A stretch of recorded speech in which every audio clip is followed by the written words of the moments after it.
Welcome to our session on the two-speed energy transition. I'm Vijay Vaidiswaran. I'm the Global Energy and Climate Innovation Editor of The Economist.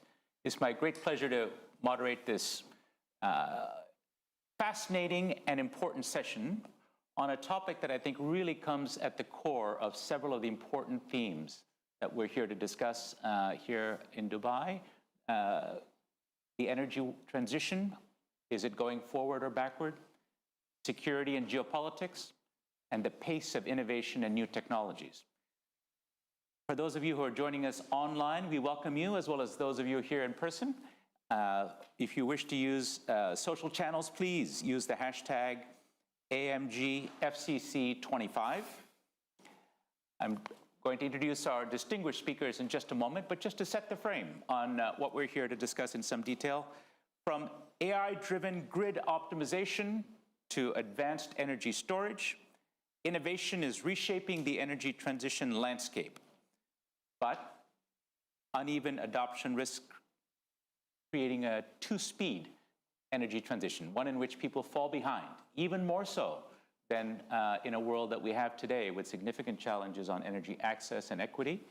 Could it be that the extraordinary new technologies that are emerging exacerbate those tensions and those divisions?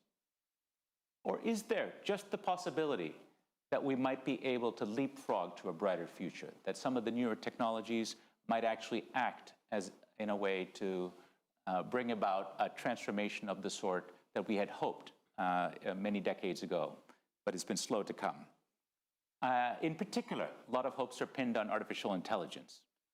I was thinking about this topic a few weeks ago because I went to Abilene, Texas, in the panhandle of that state, to see Sam Altman, the CEO of OpenAI, lead a tour across the mega campus, which he intends to be the world's biggest AI hyperscale data center.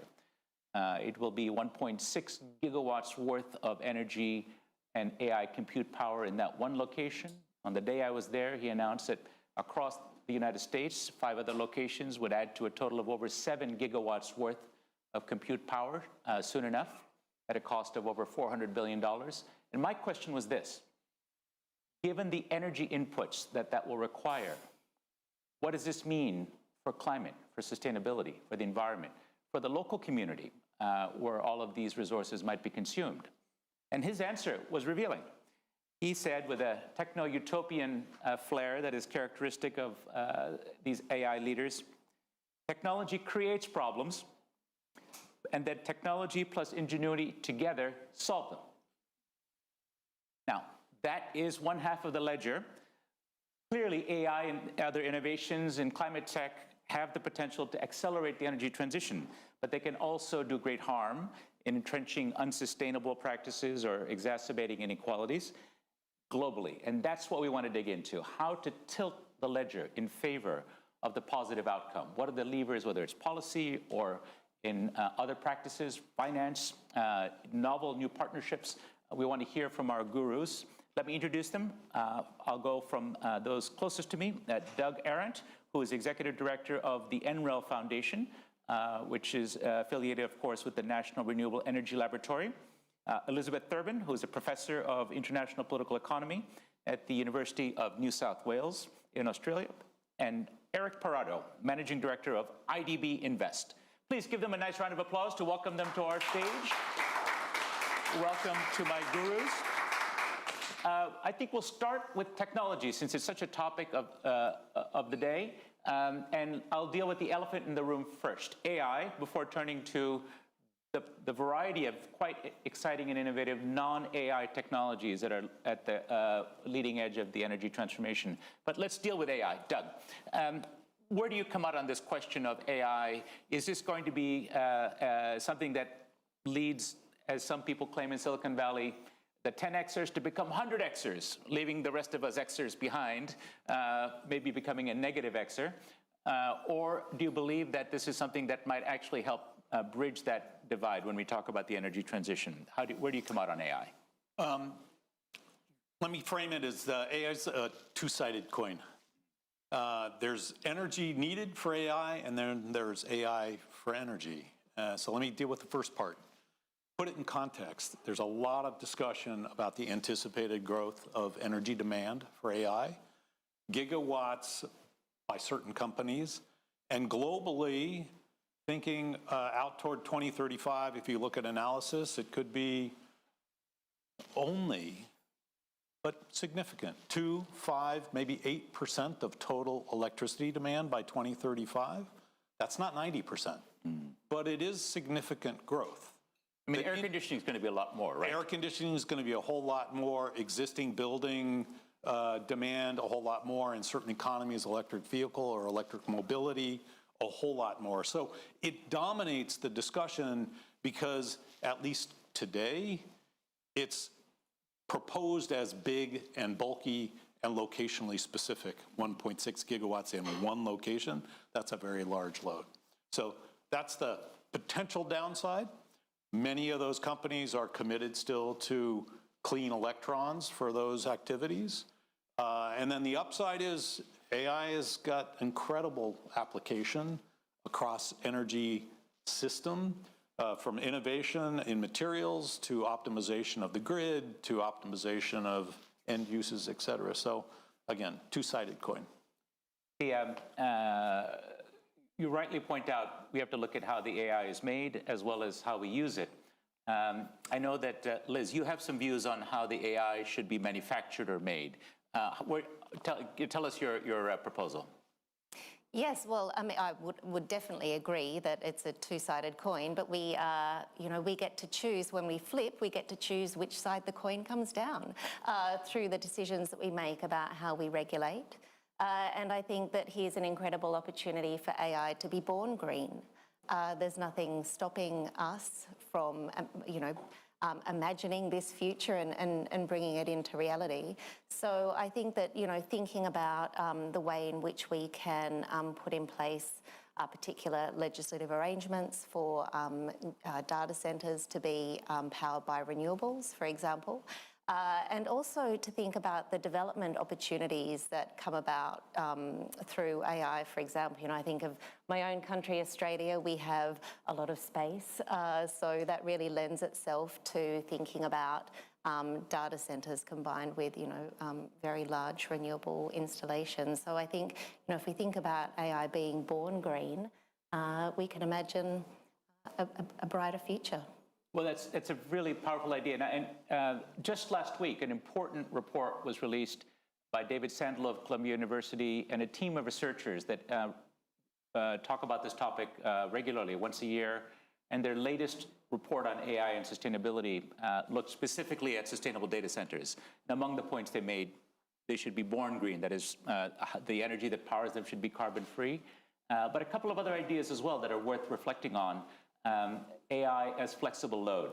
A lot of studies have looked into this, and it's become pretty clear that if these very large, lumpy loads, as you pointed out, Doug, a gigawatt is a massive load. If it can actually flex even 1% of the time, an analysis from Duke University showed earlier in the year, it would have a dramatic impact on the local grid. That is, just as the grid is approaching a peak, if you're able to have a large load like a data center, either time shift or spatially, geographically shift some of its load, and this can be done. Google has just agreed into a new deal in the Midwest of the United States to do specifically this by contract.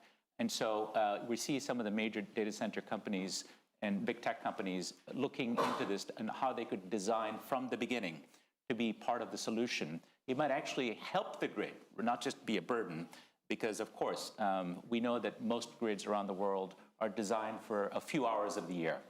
And oftentimes the distribution systems, a lot of the systems, transmission systems, lie fallow, power plants lie fallow, waiting for that one peak day or 100 hours maximum a year. And so we could really see the way that grid scale batteries could. If we could see the usage of data centers do this, it would very much go in line with your born green concept. Eric, give us your perspective. I know you're, of course, at a development bank, and you're on the part of the development bank that does the financing, so you're closer to the private sector. How do you see the perspective in Latin America, where your institution operates, the potential for AI in that part of the world, for good or for ill? Yeah, I have to say that the innovation in AI it's very positive for the countries and the economies, but they don't benefit to everybody. So when you have a technological change or a societal change, it has an impact which is unequal in different type of groups. And recently I wrote a paper about AI, trying to see what is the position of each occupation to AI, and it's called Mirror, Mirror on the Wall, which jobs AI will replace after all. So we have 800 occupations, we have tasks for each occupation, and we try to come up with a number of exposition. You can ask experts to check where an occupation could be replaced or enhanced by AI, but we did it asking ChatGPT what is the likelihood of being replaced. So if you extrapolate this research, 1 billion people, 1 billion jobs are exposed globally. And the groups with most impact are the poor, the women, and the less educated. So we need to take care of this when we think and we plan and we have a structural plan in our countries. So for instance, if you try to come up with a reform, you have to say, okay, I'm going to adapt these structural changes, but at the same time, I have to care about these groups. That's a powerful point, and I hope it's one that people take away. At the Davos summit earlier in the year, I had the privilege of moderating a session with the president of Microsoft, the head of the IMF, and several other leaders on exactly this topic. Will AI lift all boats? And one of the key points that came across was it's not just about making the AI. We're not going to have 200 countries all making GPTs and competing. That's not the right way to think about it. It's not the invention, but rather the value-creating innovation that countries should be prepared for. That is the adoption, the diffusion, adaptation, and creating value in the local language relevant to the local culture and needs of the communities. And that gets very much to asking in your own region, what is the internet connectivity, what is the availability of electricity, but also local language availability, accessibility for small entrepreneurs to get time to use AI. So those are questions that countries, and I'm sure the IDB and other development banks are working on this aspect to expand the inclusivity of AI so it becomes a tool for acceleration rather than, again, widening this gap. And you wanted to come in on one quick point before I'd like to make one other point on data centers, which is all data centers and compute centers are not created equal. Many of them around the world are made with, I'll call it old school approaches toward very hot compute racks. They have huge air conditioners, which is the principal part of the load, and they're very inefficient, shall we call it. There are other approaches which use state-of-the-art water cooling, creative technologies. They can reduce the energy load of data centers by 40 to 60%. And it should be that all data centers going forward strive for this super efficiency just as a benchmark to get started, plus the additional elements of flexibility, et cetera. That will buy us a long lead time. Absolutely. I'll tell you, the locals in Abilene were very concerned about the Stargate facility because there's some secrecy around it. And one of them told me, around here, whiskey's for drinking, water's for fighting. It is a water-scarce region, right? And this is a real problem in many areas.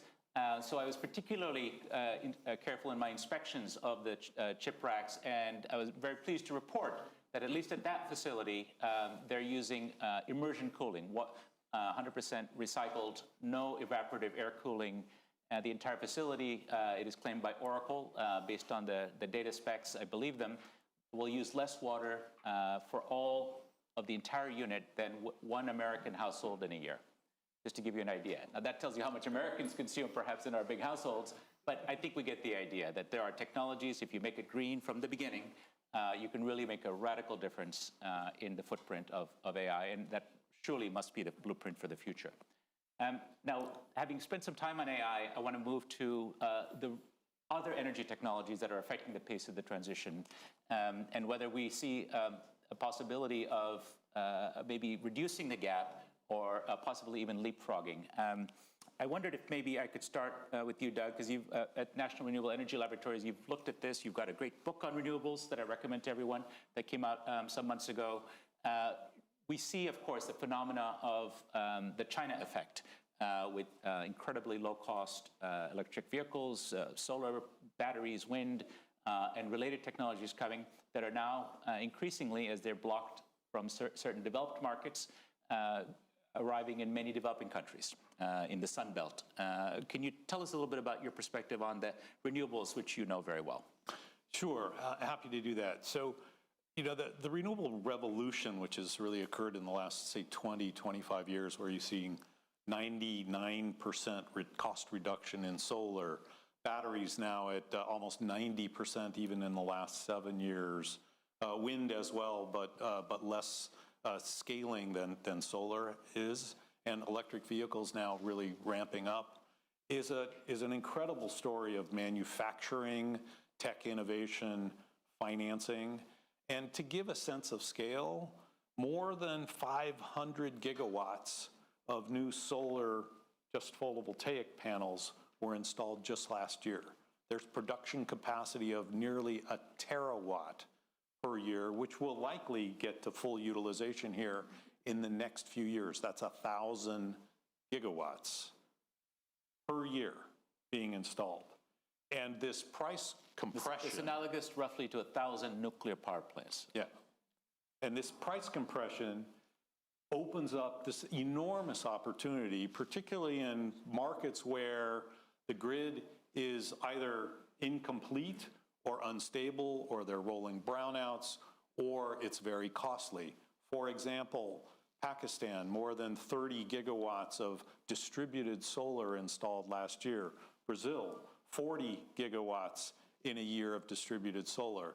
And so we're seeing this swelling up of distributed photovoltaics combined with batteries in many locations, really coming in from the bottoms up, from entrepreneurs, from households who really would like this. Australia, you can talk about that, Liz. That's another use case. So it is a real revolution potentially happening. We'll get to that in terms of the leapfrog conversation later.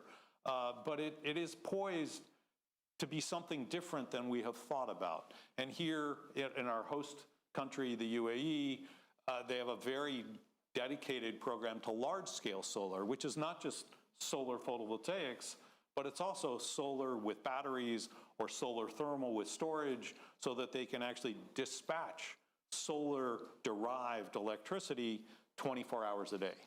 So a lot of solutions available.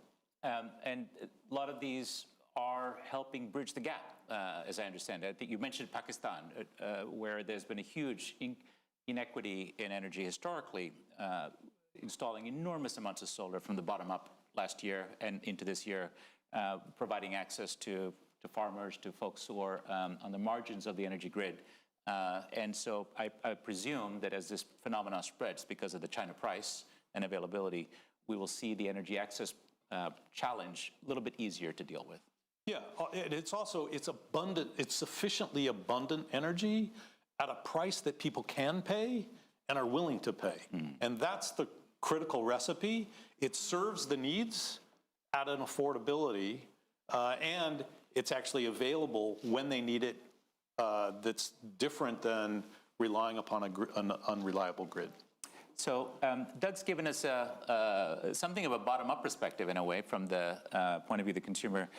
Liz, you talk about green energy statecraft, maybe another dimension of this. Can you tell us what you mean and how you think it might affect the conversation about one track, two track, three track? Yeah, absolutely. And I think it's interesting to think about this in the context of innovation. We often think about, in the renewable transition, we talk about technological innovation. But really, to speed the transition up, we need more than technological innovation. We need policy innovation as well. And so when we talk about green energy statecraft, it's about a way of thinking about the transition that might elicit a more ambitious and a more strategic approach from governments to help mobilise the energy that we need, the political energy, the political momentum, to really speed the transition. So energy statecraft is about using the energy transition to to advance a really comprehensive security enhancing agenda. It's about acknowledging that the energy transition is a massive national security multiplier. And so that's by speeding up the deployment of renewable energy. We can boost economic security by creating the new industries of the future. We can boost environmental security by reducing particulate pollution. We can boost energy security by reducing our reliance on fossil fuel imports. We can boost social security by creating the new green jobs of the future. And we can boost geostrategic security by projecting a good green image to the world, becoming a better development partner for developing emerging economies. So energy statecraft is really about embracing this idea that we can use the transition to advance comprehensive national security enhancing agenda. And that's certainly what we see happening in China, for example, leading the world in the rollout of renewables. And it's not to address climate change. It is because the Chinese government realises that there are these other security multipliers involved in the transition. And this is a really interesting lesson that I think that we can learn, particularly in the West, where we focus very importantly and very rightly on the issue of climate change. That's an absolute imperative, an absolute reason to speed up the transition. But it isn't the only reason. And so if we think about these other security multipliers, the economic, the energy, the social security, the geostrategic, we can perhaps help to build the political momentum for the transition, even in politically polarized contexts. So you've laid out a very interesting argument, and that this anticipated the second big theme that I wanted to get to, which is, of course, geopolitics, security. I think we've already seen at this gathering in the plenaries, but certainly a great force that's sweeping through the world the last couple of years is the rise of the security state. The significance of geopolitics has risen in energy, in some ways displacing what I call the age of big climate. And I proclaim the age of big climate to be over. The era in which the dominant thinking in the energy transition was the climate imperative. Particularly those that follow energy, know there are other things that drive energy policy, the so-called energy trilemma, whether it's climate and environmental issues as one pillar of those, but economics has always been there, and affordability, and the third pillar being security and geopolitics. Those have always been there, but sometimes neglected. And I think Europe found out to its detriment, neglecting the risks from Russian gas and indexing very heavily on climate action ultimately came to be unproductive. And we've seen what we put on our cover at The Economist a couple of months ago, a global greenlash, that it's not just in America where we see a backlash against climate action, but across Europe and other countries in the world as well, a challenge to a way of thinking about the energy transition that's led predominantly by climate or carbon concerns. We see that it has to be a more balanced approach. And some people suggest that the security imperative may have to come at the risk or at the detriment of climate action. You're suggesting that's not necessarily the case. One could find areas where both could work together. Eric, let me ask you, let's make this more specific. You look at countries specifically, in Latin America, how do you see this question of geopolitics and energy security entering the fray, and how does it affect our question of energy transition? No, that's very important, because I tried to come with some idea regarding this in terms of we know what to do, but we postpone the reforms. And I use the example of St. Augustine. St. Augustine, before being a saint, he lived a very hedonistic life. He committed all type of sins, but he knew that he had to change. So one day he knelt and he said, God, give me chastity and continence, but not yet. So this is the story. This is the story of our countries, our governments, that we know what to do and we postpone it. So given the different shocks, financial, economic shocks, but also geopolitical shocks, we have to do our homework. And the problem here, and not only in emerging market economies, but also in developed economies, is that the political cycles are too short. So we cannot plan ahead. And we need plans to think about the next 20 years, 30 years. This is a marathon. It's not a sprint. And I ran a marathon after 20 years, and I didn't have a plan. I wasn't serious. But when you start to plan ahead, you say you can make it. So I think it's important to have plans, to take advantage probably of this geopolitical discussion, and to build bridges and not walls. And this is the message that we're trying to do in Latin America. We are trying to be very active, to do more investment on energy transition, but also to invite foreign investors to be with us. And this is, I think, the goal in terms of trying to be successful. Doug, where do you land on this question of security? Yeah. No more flipping of coins. You got to come out on one side or the other. It has always been a critical issue. I think what's changed dramatically in the last few years is this idea of energy as a potential weapon. Russia, Ukraine as a prototypical example of that. And we're now seeing it even in supply chains going forward. So the idea that a pure electric system is going to be secure, I think is also a very difficult ideal state. And I think we need to think very carefully about pragmatic change as we go forward. The world still runs on 100 million barrels of oil per day, will for many years, decades to come. It's not that fossil fuel itself is a bad thing. It's the environmental impacts of utilizing it, whether or not it's exploration, production, or end use, right? Those are the things. So that's why we need to think about all technologies, not just the production side, but also the end use side. And from the security standpoint, we have to think about security of supply, which also means that you think about the demand side. What are you doing to be most efficient as possible? And then what are your interrelationships around supply side, whether or not that's molecules or whether or not that's electrons?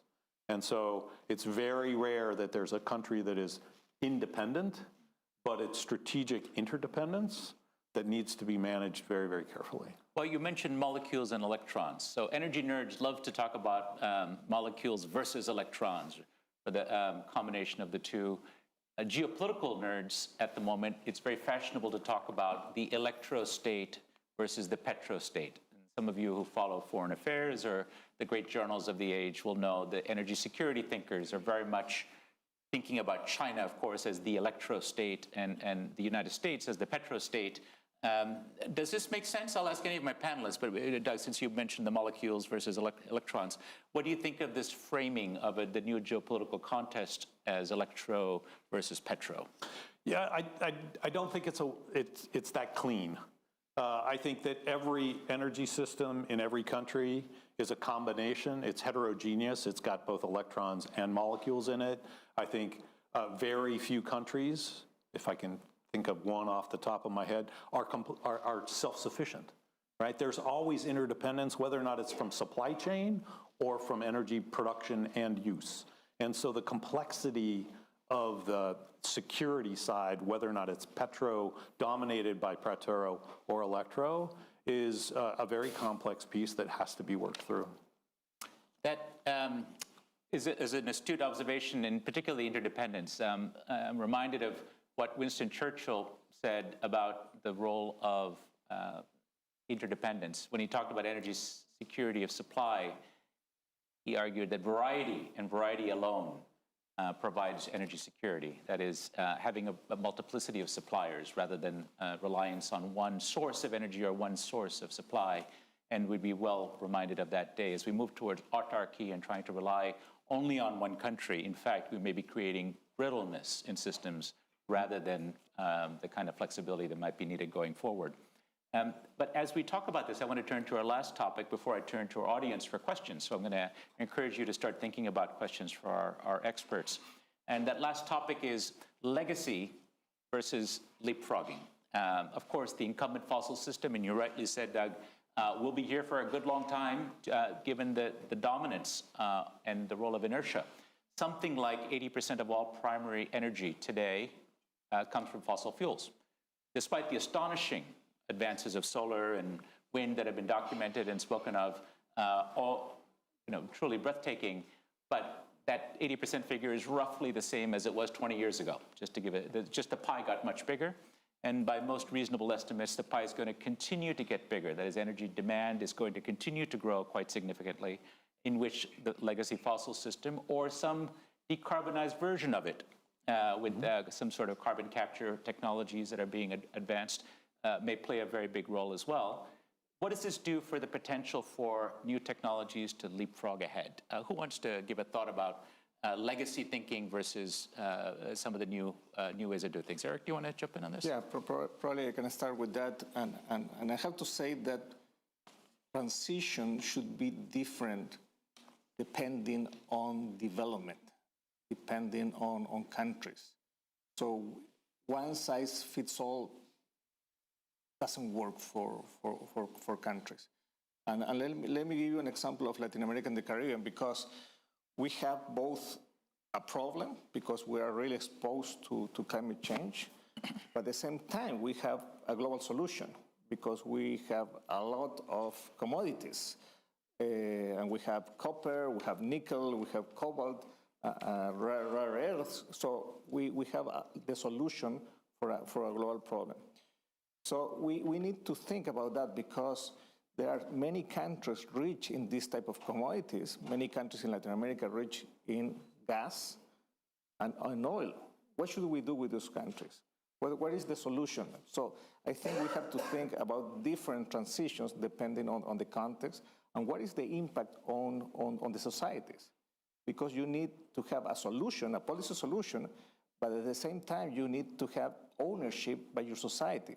Otherwise, it's not going to work.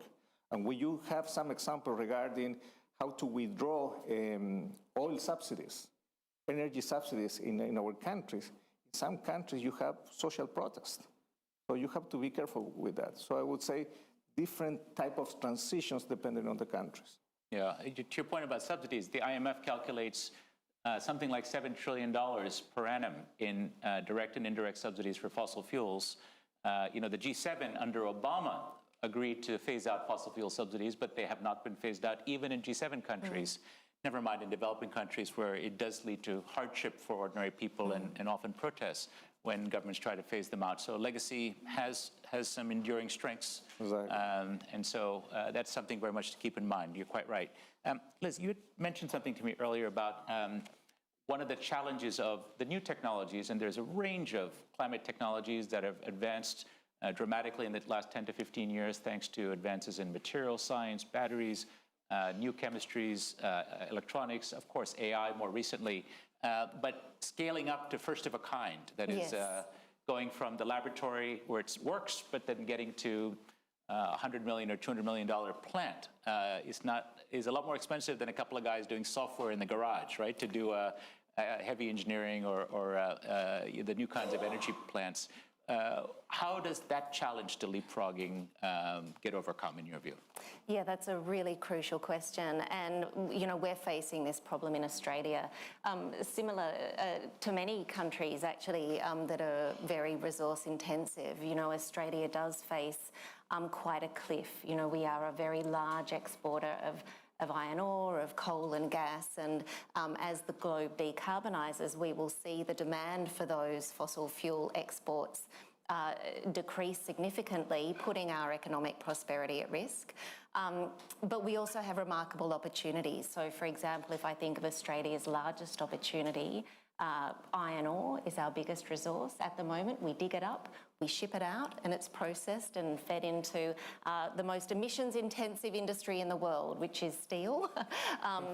So we have an opportunity to not just dig and ship, but to actually process that iron ore onshore using renewable energy and hydrogen to make green iron, and then export that to our partners in Japan, Korea, who will then be able to produce greener steel, so we can help our regional neighbours decarbonise. But the question is, of course, how do you do these big first-of-a-kind projects? They are hugely expensive. It's not just about the green iron processing plant, which is a couple of $2 billion. It's then the huge renewables build-out, which is many more billions of dollars. So you have this project-on-project risk. And what we're seeing in Australia, and this comes to this question of subsidies and how do we afford to bring these opportunities on in a fiscally constrained environment and in a world where we don't just have billions of dollars of subsidies to hand out. So we need to get smart with our policy approaches. Something that we're proposing in Australia is to use the purchasing power of the government through offtake agreements to issue demand, to offtake contracts. So we will buy a certain volume of green iron at a particular volume at a particular price over a certain period of time. And that contract, without the government actually even paying any money until that product is delivered, that contract will enable the plant to then mobilise private finance and so kind to of assume advanced the market risk. commitment, demand signal. Yes, but then of course you don't want the government to be lumped with this very expensive green iron, so you can then split the physical commodity from the environmental attribute, sell the iron into regular markets at regular prices without the green premium, and then trade the clean commodity certificate. So the government then earns the money back that it used to support the industry. So in this way, you can create a kind of virtuous cycle of financing. Well, that's a great example. And obviously, because it's at scale, it makes it a lot harder to do than some of the pilot projects we've seen. That gives an example of policy, financial innovation that could come together. And we might need more of that as we go forward. Any quick example on the leapfrogging front, Doug, before we come to the questions? Yeah, let me talk a little bit more from the developing country perspective on that front. So many of us who have been working in the energy development sector for decades have taken principally, I would call it a top-down approach, working with the policymakers, looking for policy change, working with bankers, trying to develop and expand energy access through traditional mechanisms with a little bit of off-grid support for schools, clinics, maybe solar home systems. Today, because the price differential, the technology differential, frankly, AI and digitization and communication-enabled networks, digital banking, digital controls, there's an enormous opportunity for a bottoms-up driven energy access revolution, principally enabled by solar and batteries, but also by the total change in end-use technologies. Cell phones, LED lights, very low power requirements for fans and air conditioners, et cetera. So there may be, just maybe, the opportunity to really leapfrog if it's taking advantage of the technologies available, both on the energy side, but also on the enabling infrastructure side. They're very different than what we've traditionally thought about in terms of energy access and energy for development. And those technologies, if they're future-proofed, so going from individual systems to perhaps connected microgrids which are connected to the main grid when it does get expanded, are future-proofed then.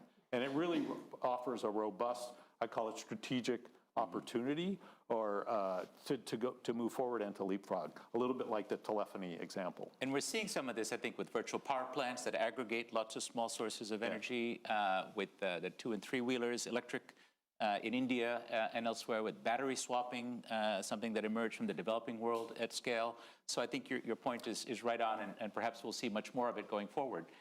Let me now, as promised, turn for a couple of questions. We'll come here. We'll get a microphone to you in just a moment. Please identify yourself and your affiliation, and make it a short question rather than a long-winded speech. Joisa, FGV. So just to introduce the question, Vijay, you mentioned that Sam Altman referred that technology can create problems, but technology plus ingenuity can solve them when combined. So for Doug, a pragmatic question. So you mentioned that data centers that are the goal for every policymaker, for every investor so far, can be efficient or not that much. So in the policy level, how can we effectively nudge policymakers to design policies that will make these data centers implementation go on the efficient side? This is not what we have seen. Yes, on several jurisdictions, the eagerness to attract investments had favored any sort of technology without paying attention to all the benefits that these resources can bring. It's a good tough question. How do we make sure it happens, Doug? A little bit takes off of what Liz was talking about, which is, define a set of green standards or a minimum set of standards. There are three in particular to really think about for data centers: water efficiency, energy efficiency, and I'll call it environmental impacts, whether or not that's emissions or other activities related to it as well. You might also think about social inclusion and other elements as well. So putting a framework in place that's aligned with a policy. And you would want standards. You'd want government to act on this. Rather You than voluntary might do industry. standards, you might do a race to the top. Those that can do the best define the standards, and then those that need to go better. Yeah. And there is, in the US, which has a decentralized system, some states are considering fast-tracking projects for grid connection from data centers if they're able to be flexible load. Rather than waiting 8 to 10 years for a connection, you can be fast-tracked if you can be part of the solution. And so this is already something that's in play. That's an incentive. It's not a law. So I think we may see interesting hybrid models evolve. A question in the back. Thank you very much. Grégoire Rose, Chatham House, and also non-resident fellow with the Columbia Center on Global Energy Policy. Question short, you mentioned, actually Vijay Whittifully mentioned petrostates versus electrostates. And my question is, where do you see Europe there? So Europe led on coal a very long time ago. It used to lead, especially my home country, France, on nuclear, no more. It's definitely not leading on solar panel and renewable energy, nor is it leading, obviously, on oil and gas. So where do you see Europe lead, and can it lead at all? Thank you. Good question. Does anyone else want to take this? No. Go for it. Since you pointed the finger at me, I'll give a short answer as an immoderate moderator. Europe, as ever, is caught between stools. Right? And this is not the only topic in which Europe falls between the US and China on multiple areas we can see. Of course, it must be noted, Europe was early to electrify, and the high cost of energy and absence of domestic resources in many countries led Europe to electrify sooner. And so the rates of electrification are significantly higher than in the US, in industry, for example. And there are companies like BASF that are working on electrifying the chemical cracker, which is the heart and soul of petrochemical consumption. And so I think Europe has shown the way, but China has clearly surpassed it. Europe also generally lacks petroleum resources, so I don't think it could ever really be a petrostate. And so it hopes come from a hybrid approach, but I don't think it will lead on either of those. It led on climate policy, but as we see, there might have been an excessive zeal in that area. So I think Europe kind of is at the moment figuring its way forward. Maybe best to pick and choose from the best of others. Let's see if we can get a quick question. And we have just a moment. So quick question, quick answer, please. Okay, my name is Mohammed Okash. I'm from Somalia. Well done for the excellent panel. I have a question on regarding the energy access and energy for Africa. We have 600 million people in Africa who hasn't come to energy access, which means they haven't yet experienced the second industrial revolution. Forget about the third and the fourth. Right. And AI is just a keyword for them, So, and majority of African countries are resource-rich countries. For example, Somalia recently found billions of barrels of oil and gas in the ocean. And we are more vulnerable to climate shocks. Every 2 years, there's a drought or flood. How do we reconcile the two? How do we achieve our climate goals at the same time utilize our resources? Okay, fair point. Someone want to take this up? I'll start. I think very importantly, energy solutions and energy access solutions have to be thought of in this multi-attribute framing of security, affordability, resilience, and access. And so developing solutions, AI is not necessarily the answer for basic energy services, so whether or not it's a 2 or a 3-wheeler or a solar home system. But those things are very, very important for energy access, clean cooking, et cetera. But developing those systems with the knowledge that there is climate or weather vulnerability is very, very important to think going forward. And as a country, to think about how do you leverage your resources appropriately, again, to be net positive for the country, again, against those attributes is a very important aspect to move forward. Any final thought from my panelists? A final message, climate action is development action. Great. Well, there's actually a strong words to end on. We're just about out of time. I just want to emphasize that this is just a scratching of the surface. As you can tell, the energy transition is itself in transition. Indeed, better to call it a transformation. The forces that are sweeping through the rest of the global economy are, of course, upending the way that energy itself is changing. The twin challenges of climate and energy demand growth will continue to propel and enter an era of upheaval, and the era of energy security, if done right, could well end up being an era of climate security as well. But a lot has to go right, and we've heard some of the ideas from our experts on how to make sure that this doesn't become that two-track world, but instead helps bring together an opportunity for leapfrogging to a brighter future. I think you'll agree we learned a lot from our panelists. Please give them a nice round of applause. So thank you here in the audience and those of you at home. Goodbye.